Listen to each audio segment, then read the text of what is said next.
tesisnya Kiai Imad yang ini. Terus ini Hanif Alatas lawan ini kan yang dia sampaikan ini kan makalahnya nih. Hanif Alatas terus keabsahan nasab ini kan ini loh. Nggak membantah semua karena kajiannya nggak ilmiah gitu loh. Yang seperti tadi yang dijelaskan oleh Jomika, yang penting ada kitabnya udah selesai. Oh nggak begitu. Kajian akademik itu nggak seperti itu. Dia harus berbasis pada literasi dan metodologi. Kalau nggak ada metodologinya ya nggak bisa dong. Orang nggak bisa dianggap ini kayak ini kan nggak ada metodologinya nih buku. Jadi memang nggak bisa nyambung gitu loh.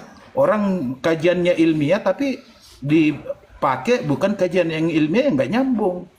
Makanya kalau umpamanya dikatakan oleh Kiai Imad itu bahwa sampai saat ini belum ada yang bisa mematahkan, iya dalam konteks kajian ilmiah gitu loh.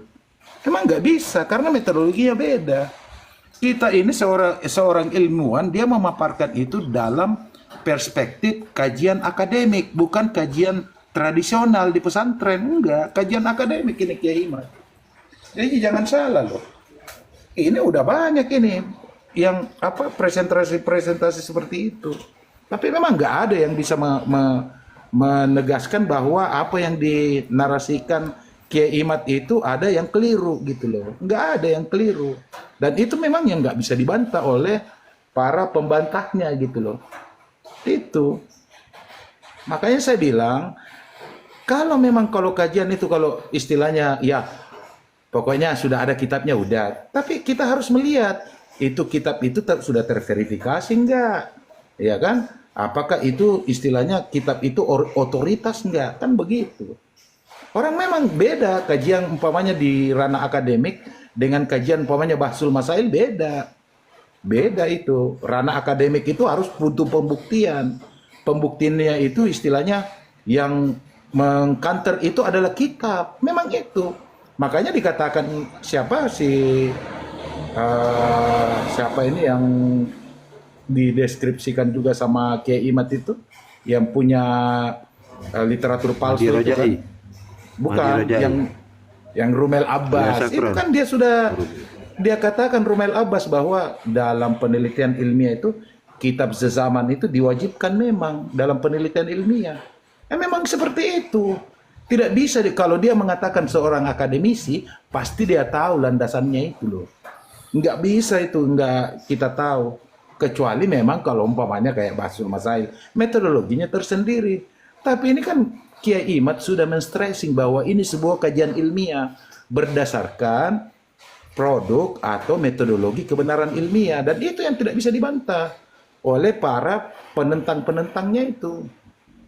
Karena kualitasnya itu ketahuan loh. Itu kan maksudnya Kiai Imad sudah berikan itu gak rambunya kan. Memang itu rambu kajian metodologis. Kajian metodologis yang berupa verifikasi. Baik umpamanya data, literasi, argumentasi. Terus mengambil kesimpulan. Begitu itu yang saya lihat itu. Dan memang tidak terbantahkan gitu loh. Dan jangan salah loh. Kalau menurut saya Kiai Imad itu orangnya bersih dan jujur gitu loh. Dia tidak mengatakan penelitiannya ini nggak bisa dibantah. Tetapi memang untuk sementara inilah yang tentatif kebenarannya. Akhir penelitiannya ini loh, penelitiannya dia bilang ini. Penelitian penulis ini bukanlah hakim atas hakikat kebenaran atau kesalahan. Ia berjalan dalam kajian ilmiah berdasarkan fakta ilmiah yang bisa diteliti kembali oleh siapapun yang berkehendak melakukannya. Allah menjadikan zaman ini zaman yang lebih mudah bagi pencinta ilmu untuk mendapatkan banyak data ilmiah. Kitab-kitab yang penulis sebutkan dapat diakses langsung via internet. Mana? Coba lihat itu objektifnya Kiai Imad itu loh. Itu yang harus kita hargai. Bahwa dia itu bukan kajiannya maksudnya hanya abal-abal gitu loh. Atau yang dinarasikan bilang, oh kalau bukan dia, biar yang lain menentang saya ini. Ini ada tulisannya kok di akhir kesimpulannya itu. Itu yang kita ini harus menilai itu bahwa benar-benar Kiai Imad itu seorang peneliti. Bukan istilahnya dia memaksakan kehendaknya, tapi mereduksi dalil-dalil itu berdasarkan kitab-kitab yang ada. Saya pikir begitu. Jangan salah loh. Saya boleh bicara ya, menambahkan sedikit tentang apa tuh narasinya Bang Peta. Monggo Pak Ustadz Bendoro, monggo silakan. Apa tuh menyeluruh, kalau gua bilang tuh apa penelitian Gaimat itu menyeluruh, bukan di bidang apa tuh menyangkut ilmiah secara umum, secara khusus beliau juga singgung begitu.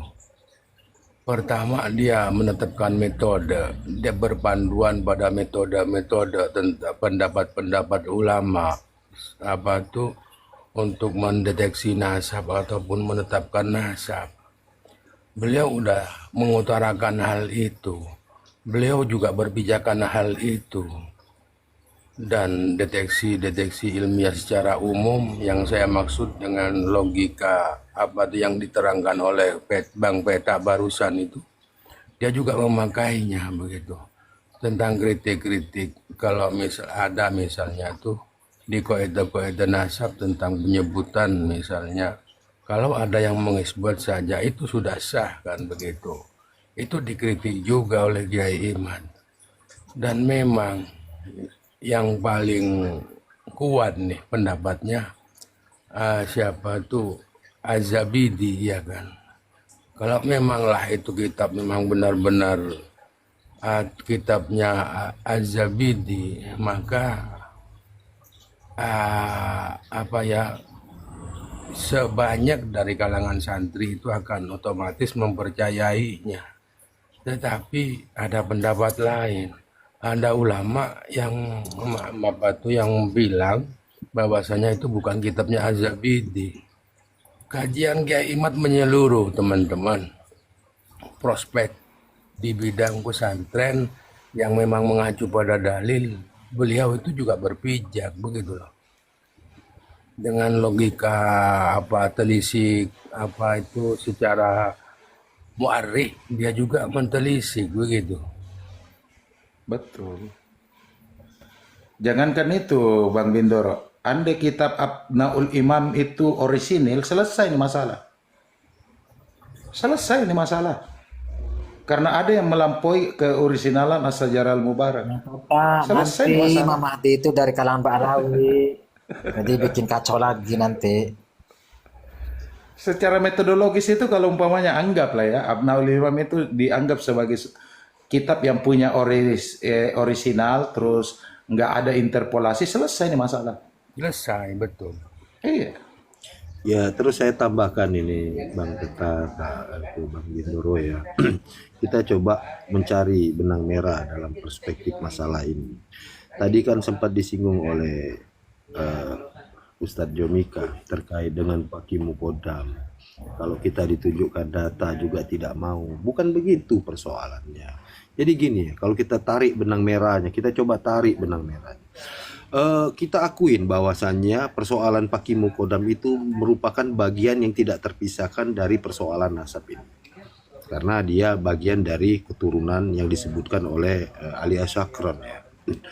Nah, cuman yang jadi masalah esensi kita ini, kalaulah misalkan kita ini sama-sama ada yang sepakat, ada yang tidak sepakat dengan Paki Mukodam, pertanyaannya, bagaimana dengan nasabnya? Kan begitu. Kan kita ini kan esensi dari persoalan ini kan nasabnya. Nah, kalau misalkan nasabnya tidak tersambung, siapa yang mau percaya itu lagi? Jadi kalau menurut hemat saya, kalaulah misalkan Pak Ustadz Jomika yang merasa memang memiliki ilmu yang valid, yang cukup, tolong dong pahamin kita ini. Bagaimana kita memahamin nasab ini tersambung kalaulah 550 tahun itu dianggap oh itu bisa saja terverifikasi.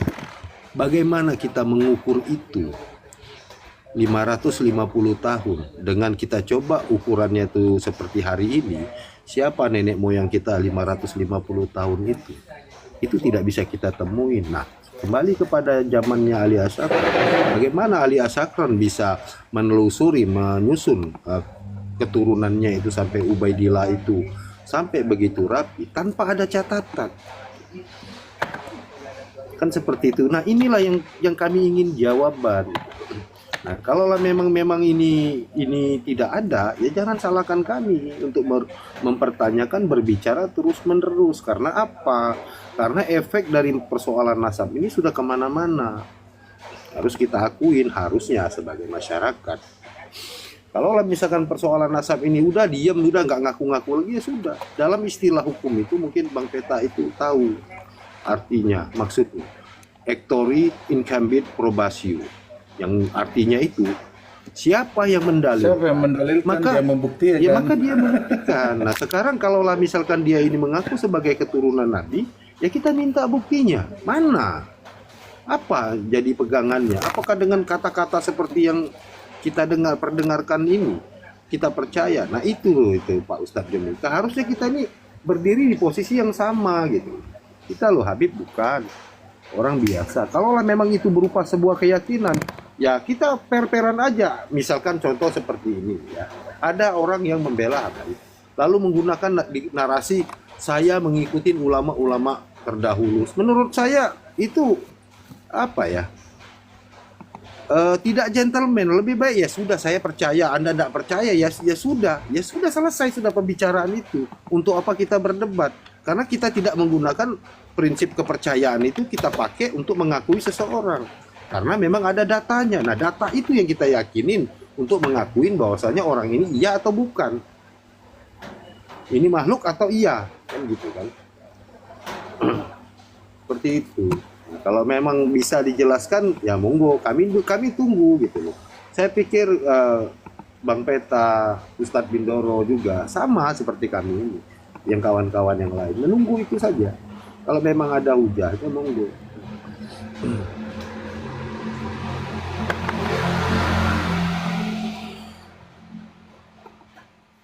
Dan juga saya tidak sedikit kepada Bang Jomika yang beliau bilang tadi itu bahwasanya kalau kita ada referensi di dalam Bahsul Masail, ada referensi dari kitabnya Ahlus Sunnah wal Jamaah, kata beliau ini tadi, itu kita itu sudah taslim katanya. Ini bukan, ini di kaidah nasab sendiri, pendapat siapapun sepanjang dia itu tidak terdeteksi kebohongannya, dia tidak berlaku fajur, tidak berlaku pernah berbohong ataupun dia itu fasik begitu.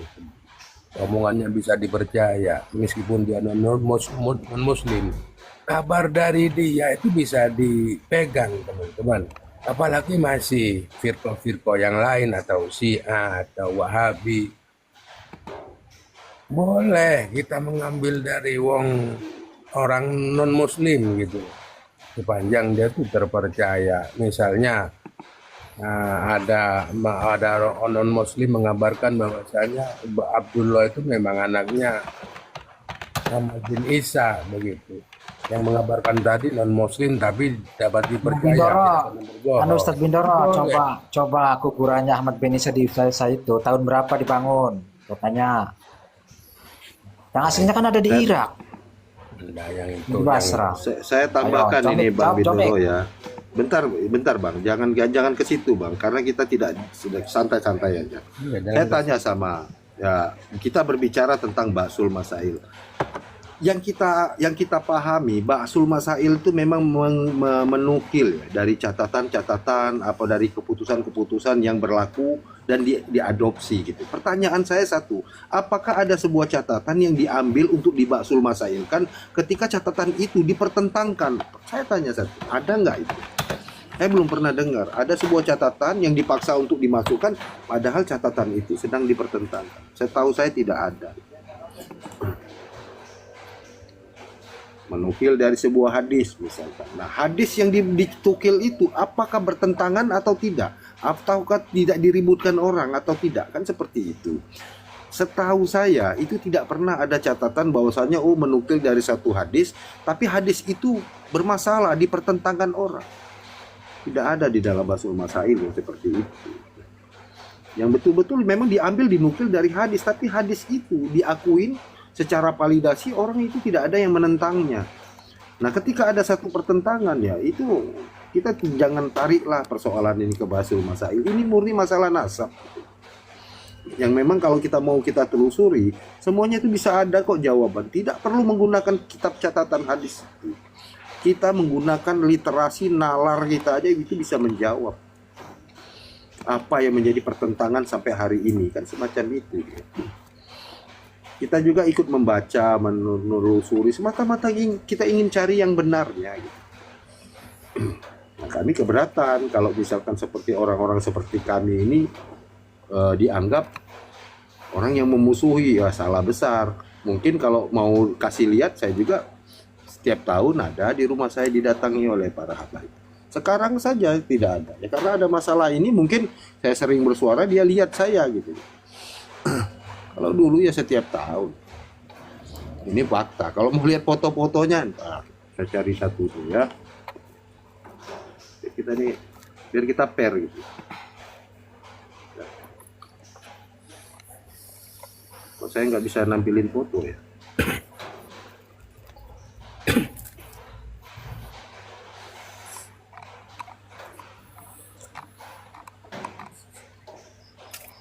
Sebenarnya Buka efek dulu gitu. Bisa dak Kak? sebenarnya kalau merunut ke Pahlawi itu juga harus dilihat dari sejarah Nusantara gitu loh. Supaya kalau hanya dari kitab saja atau dari segi agama saja, menurut dia ya muter aja di situ. Kalau Karena saya menemukan sejarahnya Demang Lehman tertangkap itu adalah Itu coba lihat.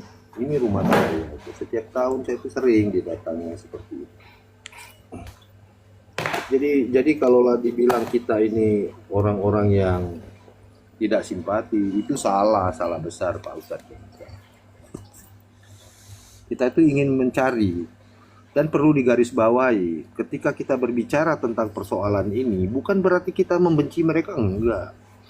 Ya, terus bagi mereka yang memiliki keilmuan, ya ilmunya kita hargai, memiliki kealiman ya kita hargai kealimannya.